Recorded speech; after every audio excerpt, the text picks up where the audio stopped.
Alrighty guys, welcome back to another episode in this guide series, and if I didn't sound too pleased, that's because we had some major, or I had some major performance issues, and my computer died twice and lost two previous versions of this recording, so this is try number 3.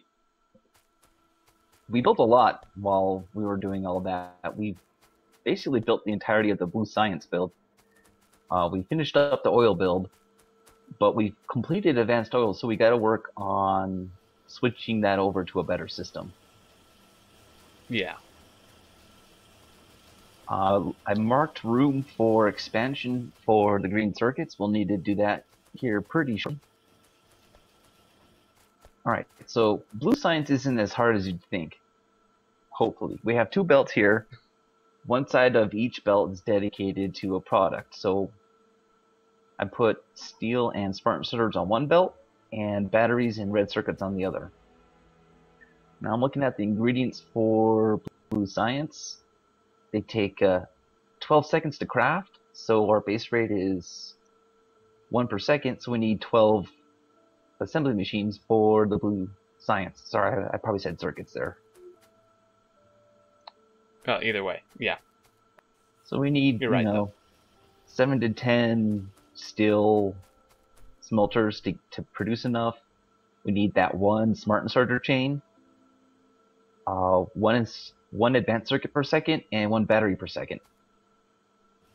I go over here to my crafting menu, look at batteries. They take 5 seconds each, so we need about five of those going full tilt. And advanced circuit is 8 seconds, so we need 8 of those. So we come over here, and we decided to double up the red circuit build. And since red circuits require 2 circuits, 2 plastic bars, and 4 copper cables, that's 1 of each machine. So yeah, it'll eat output of 1 circuit machine, the output of 1 plastic, and the output of 1 copper cabling. Copper cabling produces 2-to-1 ratio, so we have 2 outputs per input. And usually we avoid putting copper cabling on belts, but in this case, it's a pretty good idea since the ratio is so huge, 8-to-1. Right. Now, yeah, we ran all kinds of spaghetti belts around, and we intentionally left ourselves enough room to do so. And as a rule of thumb, you want to, take about the space you need to build it, or you think, double it, maybe add a little more, and that's good. And it's a good thing I left extra room to run these belts through. Yeah, exactly. Definitely leave yourself more room than you think you're going to need. We also doubled up the labs so we can tear through research even faster. And we might as well finish up all the red and green science. So if I see it open, I'll just start it unless you beat me to it. Sounds fair. I just chose gun turret damage upgrade because we didn't hit pretty hard actually. There's a base to the west right on top of the iron patch, and there's a couple of big worms out there we can't quite kill yet, so we kind of left them there. And there's another base to the east that's currently attacking our power supply. Yeah, and killing everything. So need to run over there and fix that up. I must have turned my game sounds way down because I didn't hear the alert at all. Oh wow. Yeah, they did a number on it. Oh, great. So, lesson here is defend your base. It's actually easier than you might think. As you can see, I mean, if your radar scanned it, you can see the bases. You can see we just revealed one here. You can pretty much tell based on where the base is, where the attack's going to come from. The AI is not smart enough or not programmed in a way to where, like, fighters from this base in the east, they're not going to loop around and attack you on the west side. They're going to pretty much come straight on for the most part. So if you just kind of stick turrets in areas that you know will be attacked, or better yet, you've seen be attacked before, then they're probably going to just attack there again. Then you can place turrets there and pretty easily defend yourself.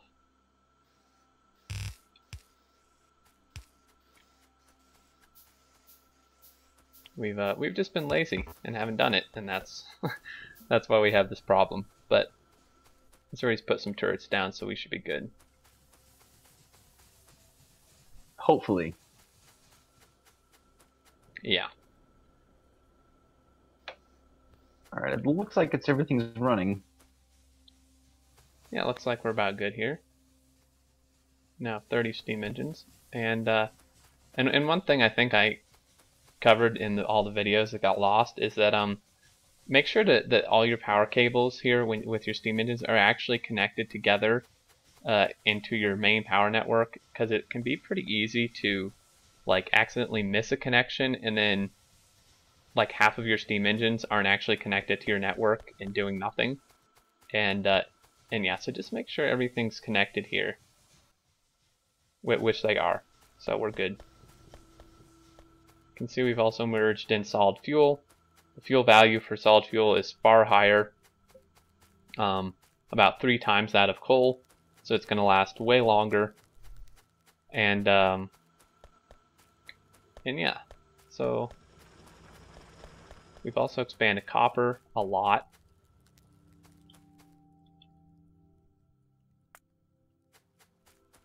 Now, here's a question for you. Do you want to continue using solid fuel to supplement our power, or do you want to switch completely over to cracking?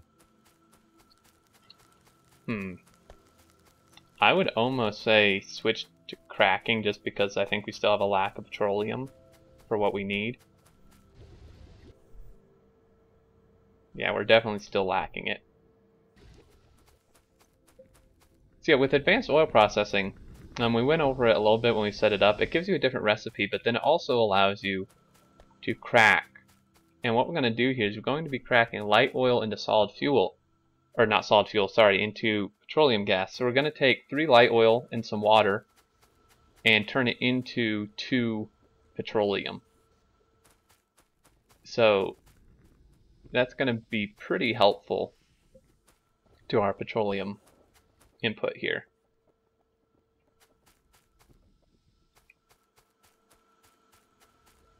Alright, so there's a reason why I built these pipes extended in just the way that I did. Hopefully I have enough material on me to do this. You're standing right where I need to go. Oh, my bad. I'm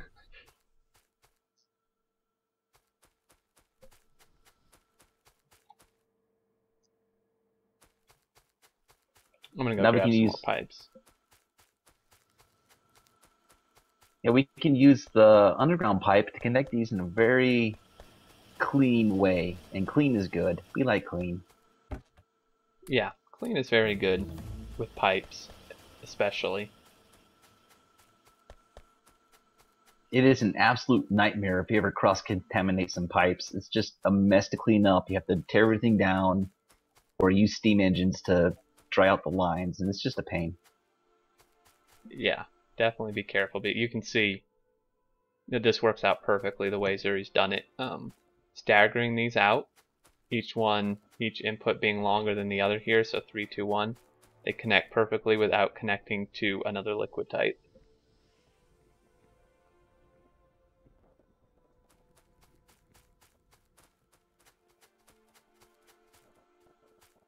Alright, time to grab more pipe, I guess. You should hook up the water and the oil if you have the pipes. And I'll add some power here. And one quick thing, I apologize if this video quality is not as good as others, and it's because as I mentioned, my computer crashed, and it's because I'm recording on a laptop right now and it overheated, so I had to lower my recording quality settings so that it doesn't do it again. So that's why this may be not quite as clear as other videos.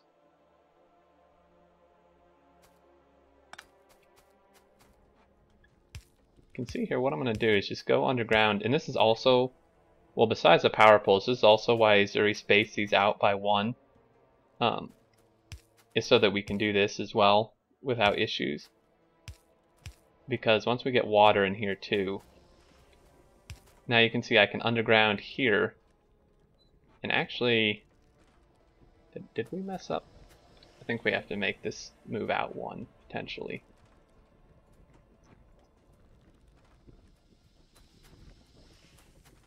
Yeah, because you see if I do this, there's no room for this to connect, so I'm going to move the water out by one.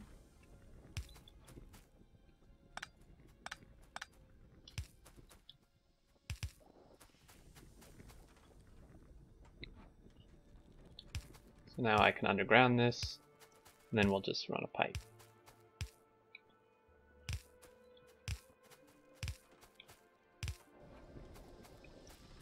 See, all these guys have kicked on, and MadZuri setting up cracking here. Normally you want one heavy to light cracking. Sorry. One heavy to light for every 3 refineries, so we should set up a heavy to light cracking or 2. And Okay. about 2 light to gas cracking for every refinery, so I'm going to have to build this way out here. Or double it up, but I didn't leave enough room south of here to double it up. Right, so yeah, since we have 4, we would technically need 8 of these guys, but there's not quite enough room. So I'm going to go ahead and build some heavy to light here. Try to figure out where I can fit this.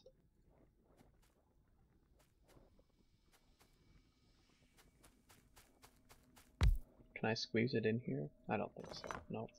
If you want to, you can tear down the lube plant. We have enough lube to last us a while. Yeah. Yeah, you don't need a lot of lubricant. It's only used for 2 things in the entire game. So. Belts and engines. Yep. Last level belts and the electric engines here use it. And I guess while we're on the topic, really quick here. A lot of newer players are confused about how you get a liquid into an assembling machine. If you select a recipe in an assembling machine that requires a liquid, it will automatically give an input for it. You can see here, just as these do, this gives an input and you can just rotate it with R and line it up. So that's how you get a liquid. Then you would just connect this with a pipe.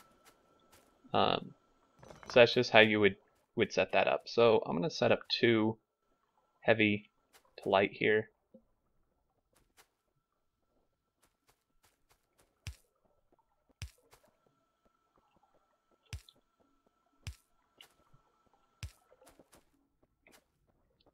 Nope, connected that wrong. Whoops.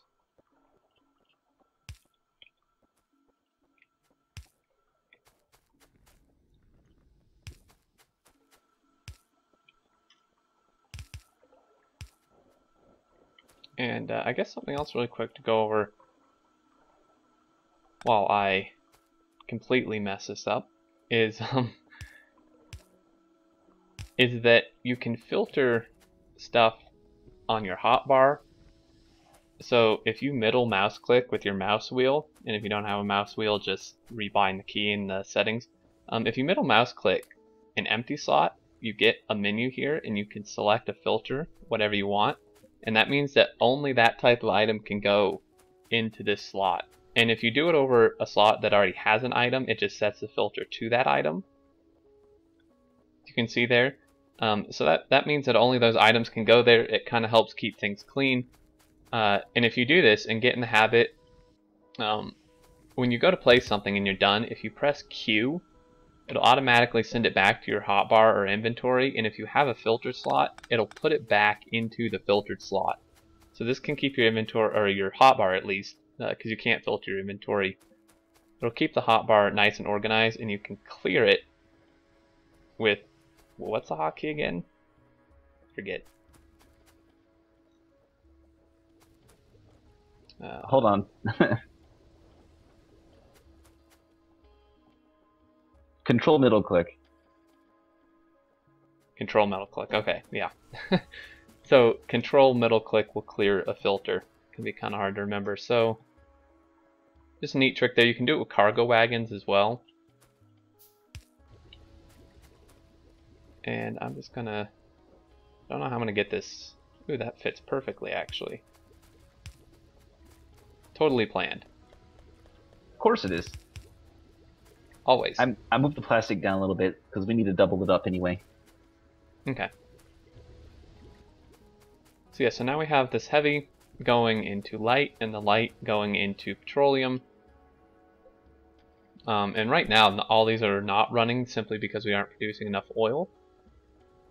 I guess one other thing to quickly go over that can confuse some people is if your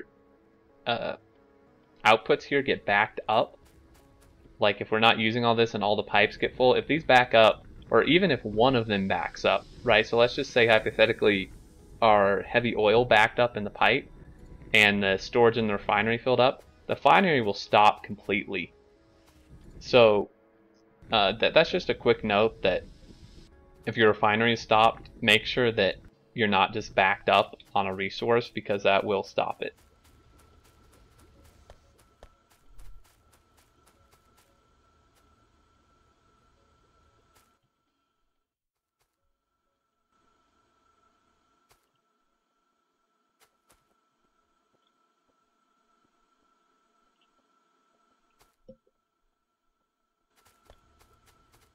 So now we're just going to be producing essentially 4 plastic per second, considering we have enough petroleum, which I would hope we would at this point.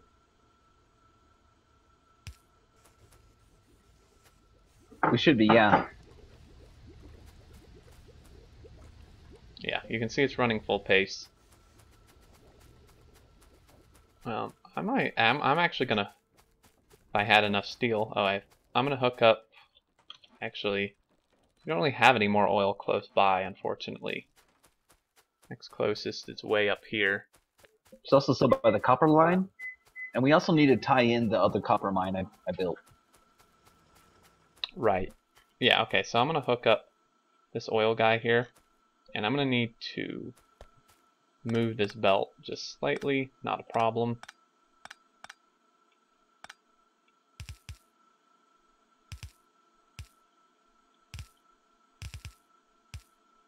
Yeah, each refinery eats about 2 a second, so we have almost exactly 4 a second being produced by our pump jacks, and that'll keep 2 refineries going, and we need a lot more than that. Right, yep. So I'm gonna hook up this one here, which will produce another 2.5 a second. Need more pipe, of course. Then now you can see plastic is flowing very nicely, which means our circuits will flow very well here.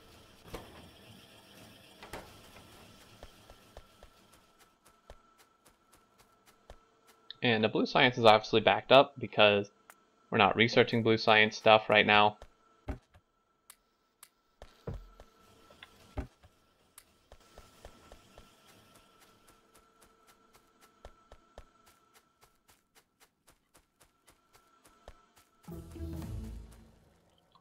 So yeah, you can see with those 20 labs that we have, science is flying by at this point. At least this basic stuff.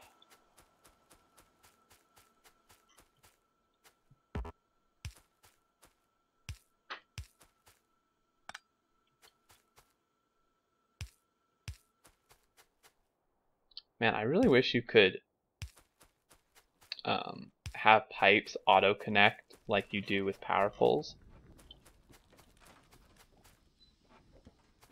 Yeah, it looks rather similar to what it does right now. Yeah. Yeah,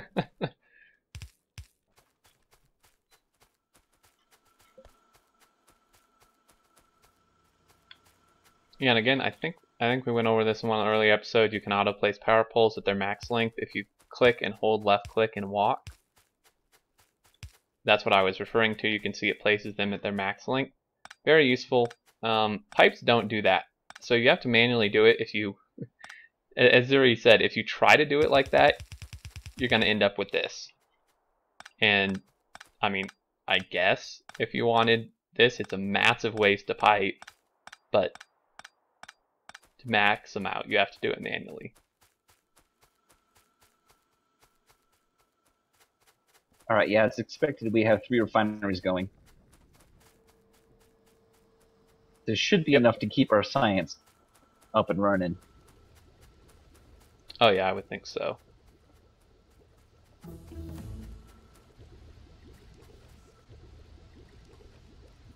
Yep, you can see our batteries are doing good here.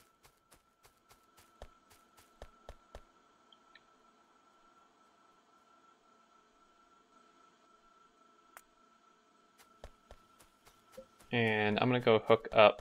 We don't need it right this second, but we will.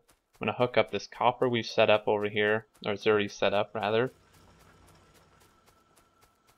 Because you can see only about half-ish of our smelters, maybe a little more than half, are being used. Because they're not getting enough copper ore.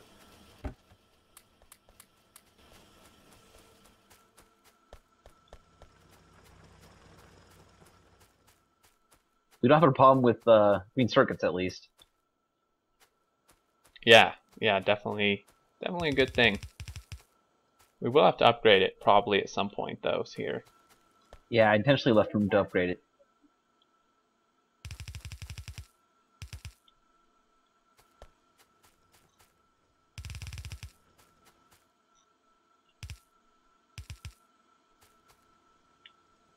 And you can see we're researching a module.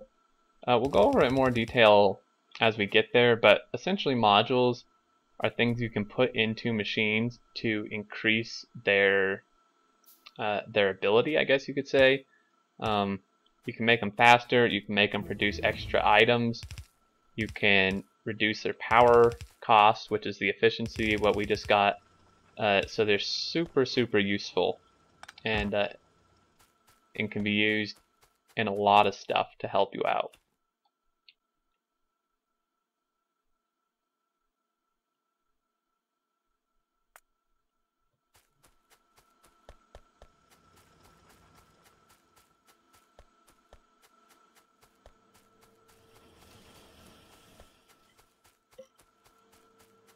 So what are you setting up down here? Purple science. As soon as we get that researched, we can start feeding it. Perfect.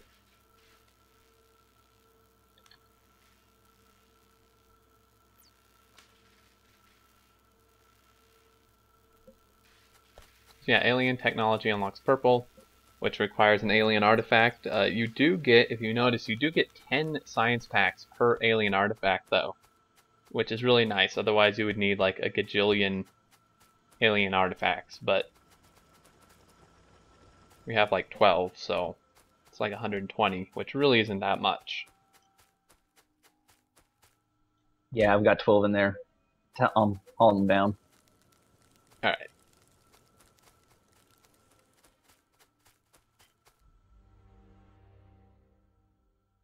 And actually we are having a power issue yet again. Good times. Oh yeah. So I'm just going to go ahead and add on to this even more.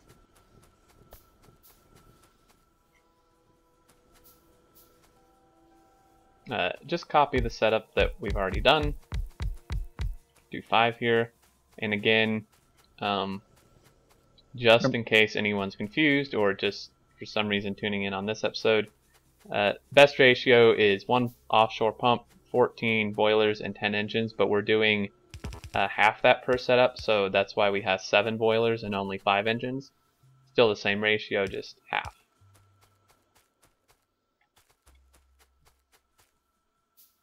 That's also why we have the underground pipe from line to line. We kind of staggered the belts a little weird, but oh well, it works. Yeah, no huge deal.